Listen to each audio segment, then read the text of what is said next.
이번 영상에서는 지난 시간에 이어서 시클에 나오는 하린 시인의 시클에 나오는 시론에 대해서 살펴보겠습니다. 지난 시간에 경험의 확장이 필요하다. 이 경험의 확장에 대해서 들어가려다 말았죠. 경험의 확장. 신춘문예 같은 데서 보면은 어떤 그 심사평이 있죠. 심사평에서 가장 많이 나오는 표현 중에서 이 경험의 확장이 들어 있습니다. 경험을 확장한다. 뭐 또 꼭 경험이 아닌다 하더라도 뭘 확장한대요, 자꾸. 그런 표현들이 많아요. 그럼 이 경험의 확장이 무엇인가에 대해서 한번 살펴보겠습니다. 시의 씨앗은 직간접적인 경험에 의하여 이루어진다. 직접적으로 경험하든 간접적으로 경험하든 시는 경험에 의해서 그 씨앗이 싹튼다고 해요. 경험은 시를 쓰는 사람의 지각과 감수성을 자극하여 심미적인 단초를 제공한다. 심미적이라는 게 뭐죠? 심미적. 심미적이라는 것은 미를 찾는 그런 성질을 말하죠. 원래 이 심자가 살필 심자입니다. 살펴 찾는다라는 뜻이죠. 또 그 미를 즐기는 것을 뭐라고 그러죠? 탐미적이라고 하죠. 미를 즐기는 태도를 탐미적이라고 한다면 미를 추구하여서 찾는 태도를 심미적이라고 하죠. 그런 심미적 단초를 제공한다라고 합니다. 시는 경험의 진실성을 따지는 장르가 아니다.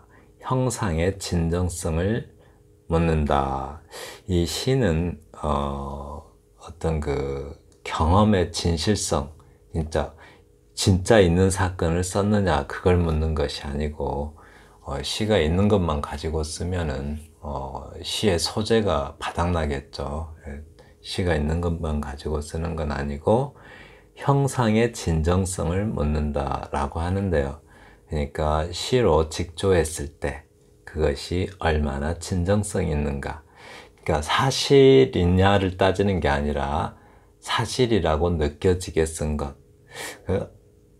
간혹 그 핍진성이라는 말을 많이 쓰는 것 같아요. 여기서는 진정성이라고 했는데 얼마나 사실이라고 믿어지게끔 썼는가. 그거를 묻는다고 해요. 그리고 그 진정성, 즉 감정적인 마음도 진실해야 되겠죠. 그걸 묻는다고 합니다. 네. 그러면 경험의 확장 방법이 있는데요. 하나씩 살펴보겠습니다. 시인과 화자를 분리해서 화자가 시인을 주도하게 한다라고 했네요. 오직 화자의 입장에서 화자가 처한 구체적인 삶의 국면을 화자의 정서로 솔직 담백하게 확장시켜 그려내야 한다. 제가 이게 무슨 말인가 어떻게 설명할까 고민하다가 어부와 시인을 한번 생각해 봤어요. 우리 시인이 어부의 삶을 경험하진 않죠. 근데 우리는 간접적인 경험을 통해서 우리가 어부의 삶은 어느 정도 알죠. 뭐 바다에서 고기를 잡는다. 작은 배를 타고 고기를 잡는다. 파도를 만난다. 뭐 조금 일부 알죠. 근데 일부 아는데 그런데 어부가 어떤 어부에 대해서 시를 쓸 때 예를 들어서 우리는 날치라는 이름은 알지만 정확히 지느러미가 어떤지 잘 모르죠. 그런데 마치 어부가 되어서 우리가 마치 어부가 된 것처럼 어부를 화자로 삼으면 어부의 관점에서 좀 더 세밀하게 묘사할 수가 있겠죠. 우리가 날치의 지느러미를 만져보지는 않았지만 마치 만져본 것처럼 표현할 수가 있어요. 그래서 화자와 시인을 분리해서 화자의 입장에서 그것을 이끌어 가야 된다라고 말하는 것 같습니다. 그래야 사실에 가깝게 느껴지고 어떤 핍진성이 좀 드러나겠죠. 진정성 있게 느껴지게끔 그렇게 쓴다고 해요. 만약에 우리가 어부의 삶을 우리가 경험하지 않았다고 해서 있는 그대로만 쓴다면 어부에 대한 삶을 표현할 수가 없겠죠. 날치가 날아다니는지 뭐 하는지 알 수가 없잖아요. 우리는 책을 통해서 날치에 대해서 알 수 있지만 마치 어부의 삶을 살아본 것처럼 표현하려면 시인과 화자를 분리해서 그 화자가 어떤 진정성, 핍진성을 드러내는 거겠죠. 그 표현을 말하고 있습니다. 그리고 미묘한 관계성을 갖게 한다라고 하는데요. 화자와 타자와 대상의 미묘한 관계성을 갖게 한대요. 여기 예시로 치가 하나 있는데요. 한번 볼게요. 어쩌면 벽에 있는 저 못은 아무도 모르게 조금씩 깊어지는 것인지도 모른다. 이쪽에서 보면 못은 그냥 벽에 박혀 있는 것이겠지만 벽 뒤 어둠의 가운데서 보면 내가 몇 세기가 지나도 만질 수 없는 시간 속에서 못은 허공에 조용히 떠 있으리라. 바람이 벽에 스미면 못도 나무의 내연을 간직한 빈 가지처럼 허공의 희미함을 흔들고 있는 것인가. 내가 그것을 알아본 건 주머니 가득한 못을 내려놓고 간 어느 낡은 여관의 일이다. 못은 밤에 몰래 휜다는 것을 안다. 사람은 울면서 비로소 자기가 기르는 짐승의 주인이 되는 것이다. 김경주 시인의 못은 밤에 조금씩 깊어진다 라는 시의 부분입니다. 그러니까 우리가 못은 생활 속에서 도시에 사는 사람들이 생활 속에서 못을 경험하기는 그렇게 쉽지가 않죠. 기껏 해봐야 어디 벽에 박혀있는 못을 본다든가 보는 수준이겠죠. 못을 박아보거나 그러진 않잖아요. 그래서 그 못에 대한 경험을 이제 우리가 못에 대한 경험을 확장한다고 하는데 못의 외연과 내적 속성을 섬세하게 읽어낸다 라고 해요. 마치 우리가 못을 박아본 것처럼 그렇게 표현하는 거죠. 시인의 경험은 일천하죠. 그렇게 많이 경험을 해볼 수가 없잖아요. 시인이 어부 생활을 해보지 못한 것처럼 시인의 어부에 대해서 아는 것은 조금 알고 있지만 마치 어부 생활을 해본 것처럼 시인의 경험을 그렇게 확장해 가는 거예요. 어부의 삶으로. 마찬가지로 여기서도 못의 외연과 그런 내적 속성으로 이렇게 시인이 알고 있는 작은 경험을 어떤 그 상상을 통해서 확장해 가는 겁니다. 경험이 확장되는 것이죠. 근데 여기서 외연이라는 것은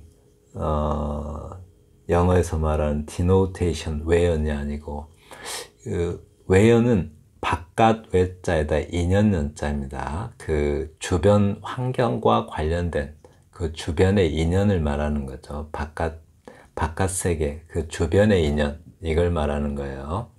외연이라는 거, 철학에서 외연은 뭐죠?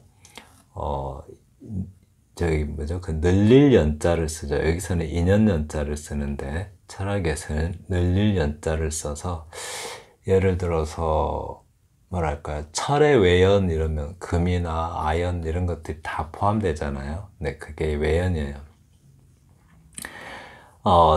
그런 내적 속성을 섬세하게 읽어내고 자신도 무엇을 하나쯤 품고 살 것이다 라고 상상한대요. 그것이 바로 경험의 확장이라고요. 그러니까 다시 한번 설명해 보면 못에 대해서는 우리가 경험이 별로 없죠. 못에 대해서. 그런데 그 여관방의 못을 우리가 상상을 통해서 수많은 어떤 그 일들을 상상하면서 그런 사건을 상상하면서 마치 우리가 직접 경험한 듯이 그렇게 확장해서 생각하는 것, 그것이 바로 경험의 확장입니다. 예를 들어서 여관에 직접 가봤을 수도 있지만 여관에 안 갔을 수도 있죠. 여관에 안 갔으면서 마치 가본 것처럼 표현하는 것. 여관에 가본 경험이 있는 것처럼 확장하는 거죠. 이렇게. 그것이 바로 경험의 확장입니다. 여기서 화자가 발견한 것은 일반 못이 아니라 개별화된 못이다.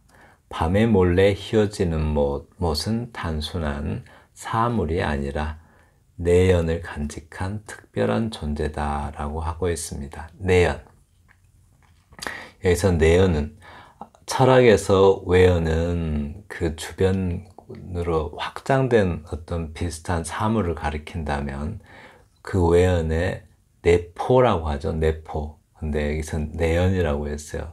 즉 안으로 가지고 있는 사연 같은 것, 인연을 말하죠. 내적인 어떤 속내를 말하죠. 속내. 그래서 못은 밤에 몰래 휜다라고 했는데요. 화자는 어떤 못을 자기와 동일시하고 있습니다.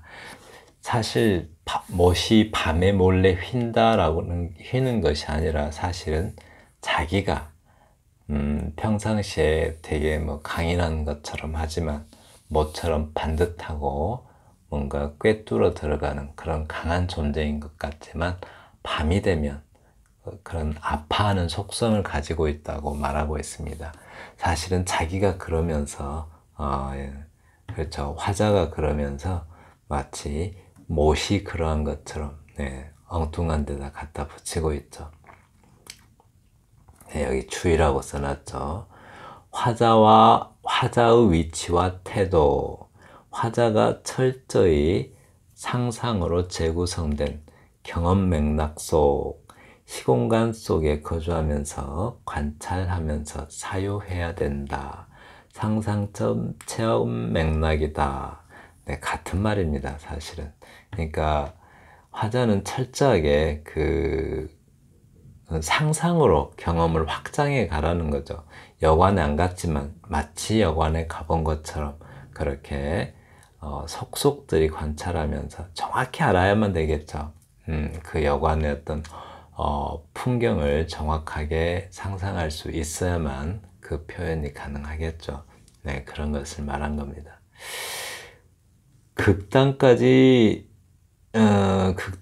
가서 만나는 단 하나의 장면을 최종 선택하라.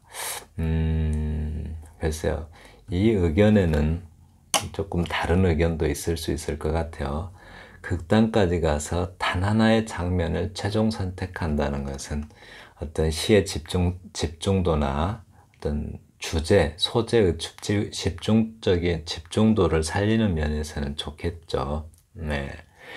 지배적인 정서를 바탕으로 극단까지 가서 써야 자신만의 간절한 시를 만날 수 있다. 고만고만한 수준의 시를 쓰지 않고 한 차원 더 높은 시를 쓰려고 한다면 무조건 한 발짝 더 다가가는 태도가 필요하다. 그래야 울림을 주는 시가 탄생한다. 그만큼 더 어떤 상상적 재구성을 해보라는 거죠.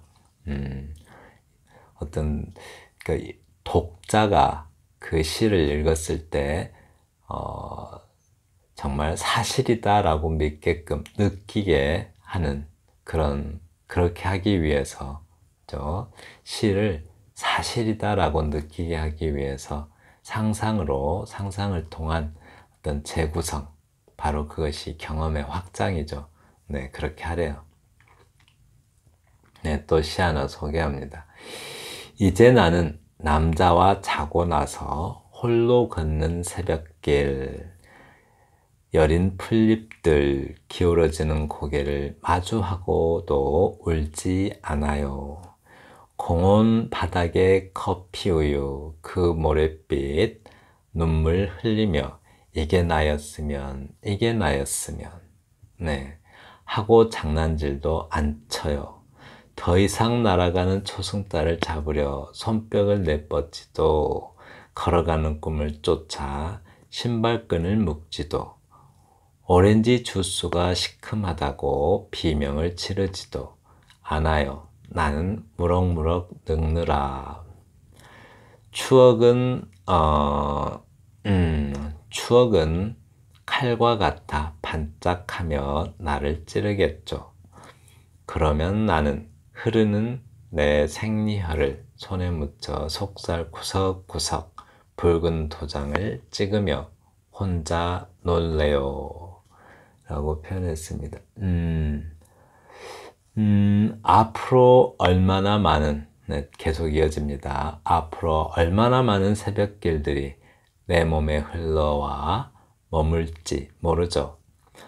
해바라기들이 모가지를 꺾는 가을도 궁금해하며 몇 번은 내 안부를 묻겠죠. 그러나 이제 나는 멍든 새벽길, 휘어진 계단에서 늙은 신문 배달원과 마주쳐도 울지 않아요. 박연준 시인의 얼음을 주세요 부분입니다. 속눈썹이 지르는 비명. 책 제목이 재밌네요. 예, 창비에서 나왔대요. 이 부분은 이제 화자의 체험을 극단까지 몰고 가 만나는 지배적인 정서를 시에 솔직하게 표출해야 나만의 간절한 시를 만날 수 있다. 한마디로 상상을 끝까지 해보라는 거죠. 할 수 있는 데까지. 상상적 체험을 할 때 중요한 것은 있을 법한 일을 상상해야 한다라고 말하고 있습니다. 흔한 일상을 벗어난 특수한 상황이나 특별한 일상을 가지고 시를 쓰게 되면 비현실적이며 자기적이며 연출된 느낌을 가졌다는 평가를 듣게 된다. 이 말 아주 중요한 것 같아요. 여기는요, 조금 저자께서 이게 표현을 너무 좋은 표현을 쓰시는 바람에 이게 좀 와닿지 않을 수도 있을 것 같아요. 특수한 상황이나, 그러니까 비현실적 상황을 너무 쓰면은 상상을 해도 좀 있을 법한 상상을 해야 되는데 너무 특별한 상황을 해버린다든가 또 특별한 일상을 가지고 쓰면 억지라고 하죠. 억지로 짜맞췄다라고. 비현실적이며 자기적이다. 억지로 막 짜맞췄다라는 느낌이고 연출된 느낌을 가졌다 이 말은 억지스럽다는 거죠. 네, 그래서 조금 이렇게 되면 어떻게 돼요? 핍진성이 떨어진다고 말할 수도 있겠죠. 그러니까 진정성. 좀 독자가 사실이겠구나 하고 느끼는 게 아니라 억지로 짜맞췄다 이런 느낌을 받게 된다는 거죠. 네. 그리고 끝으로 간절한 경험 맥락이 있는 개별적인 화자를 만나기. 이 간절한 경험 맥락이라는 것은 시로 쓰고자 하는 어떤 소재가 있는 그런 개별적 화자를 만들어내야겠죠. 네, 그래서 시를 써나가야 될 것이고 개별적 화자 입장에서 상상적 체험, 그 다음에는 이렇게 상상성 체험을 하려. 이게 바로 경험의 확장이죠. 하나의 정서로 극단까지 체험한 후 하나의 장면을 남기기. 그리고 섬세하게, 솔직하게, 담백하게 그려내는 방법. 이런 순서대로 생각을 해보래요. 네. 그러니까 아까 시를 좀 다시 한번 볼까요? 읽어가느라고 설명을 좀 제대로 못한 것 같아요. 네, 여기 있습니다. 이 시는 여기 김경주 시인 유명하신 분이 있죠. 못은 밤에 조금씩 깊어진다. 네, 이 시 하나만 좀 봐요. 아이고. 네, 보입니다. 먼저 어쩌면 벽에 있는 저 못은 아무도 모르게 조금씩 깊어지는 것인지도 모른다 라고 표현하고 있죠. 시인은 못에 대한 경험은 없어서 못에 못을 잘 알지는 못하겠죠. 그렇지만 못에 대해서 진짜 제대로 경험하는 사람, 여관에 박혀있는 못을 여관에 직접 가본 것처럼 자기의 경험을 상상하는 것, 그것이 바로 경험의 확장이겠죠. 근데 못이 그러니까 뭐죠? 못을 보면 못은 어딘가에 박혀 있고 다른 걸 꿰뚫어 가는 건데 아무도 모르게 조금씩 더 깊어지는 것인지도 모르겠다. 이게 무슨 상처가 깊어지는 것일 수도 있고 또 무슨 사연이 깊어지는 것일 수도 있겠죠. 이쪽에서 보면 못은 그냥 박혀 있는 것이지만 그냥 관심이 없이 이쪽에서 보이는 것만 보면 그냥 박혀 있는 못이죠. 그런데 한층 더 생각해서 벽 뒤의 모습, 벽 뒤 어둠 한가운데서 보면 내가 몇 세기가 지나도 만질 수 없는 시간 속에서 못은 허공에 조용히 떠 있으리라. 여관이 되게 허름한가 봐요. 그런데 거기 많은 사람들이 오가겠죠. 그러면서 그 못이 수많은 사람들이 거기다 옷을 걸어 놓고 또 뭐 모자도 걸 것이고 다 자기 옷을 거기다 한 번쯤은 걸어 봤겠죠. 그런데 한번 상상을 해보는 것도 참 좋은 것 같아요. 이렇게 허공에 조용히 떠 있을 거래요. 만질 수 없는 시간 속에서. 좀 뭔가 막연한 어떤 상상이 되죠. 바람이 벽에 스미면 못도 나무의 내연을 간직한, 여기 또 내연이 나오네요. 내연. 그러니까 나무의 내연이라고요. 나무는 나무 주변에서 있는 어떤 그 인연들을 말하겠죠. 그러니까 뭐 나뭇가지, 바람, 낙엽 이런 것들을 그런 어떤 것들과의 인연을 간직한 가지처럼 허공의 희미함을 흔들고 있는 것인가 라고 해요. 누가요? 바람이 벽에 스미면, 그러니까 바람이 나뭇가지에 불면은 나뭇가지가 흔들리듯이 못도 그렇게 어떤 기운이 느껴지면은 그런 희미한 기억을 흔들고 있는 것인가 라고 화자는 상상합니다. 내가 그것을 알아본 건 주머니 가득한 못을 내려놓고 간 어느 낡은 여관의 일이다. 그 사실을 알아본 게 자기가 여관에 갔을 때 일이래요. 못은 밤에 몰래 휜다는 것을 안다. 네, 밤에 몰래 휜다는 것을 안대요. 이거는 못과 어떤 화자 자신을 동일시하는 표현이죠. 자신이 밤이 되면은 좀 뭐랄까요, 좀 꺾이는, 그죠? 밤이 되면 낮이면 이렇게 뻣뻣했다가도 밤이 되면 꺾이는데 못도 그럴 것이다 라고 화자가 상상을 하는 것 같습니다. 사람은 울면서 비로소 자기가 기르는 짐승의 주인이 되는 것이다. 이 표현 참 멋진 것 같아요. 사람은 울면서 비로소 자기가 기르는 짐승의 주인이 되는 것이다. 사람이 꺾이지 않으면 자신을 돌아볼 수가 없죠. 자신을 돌아보지 않으면 사람은 자기 자신을 어떤 자기 자신의 주인이 될 수가 없어요. 진정한 자신의 주인이 되기 위해서는 자신을 늘 돌아보면서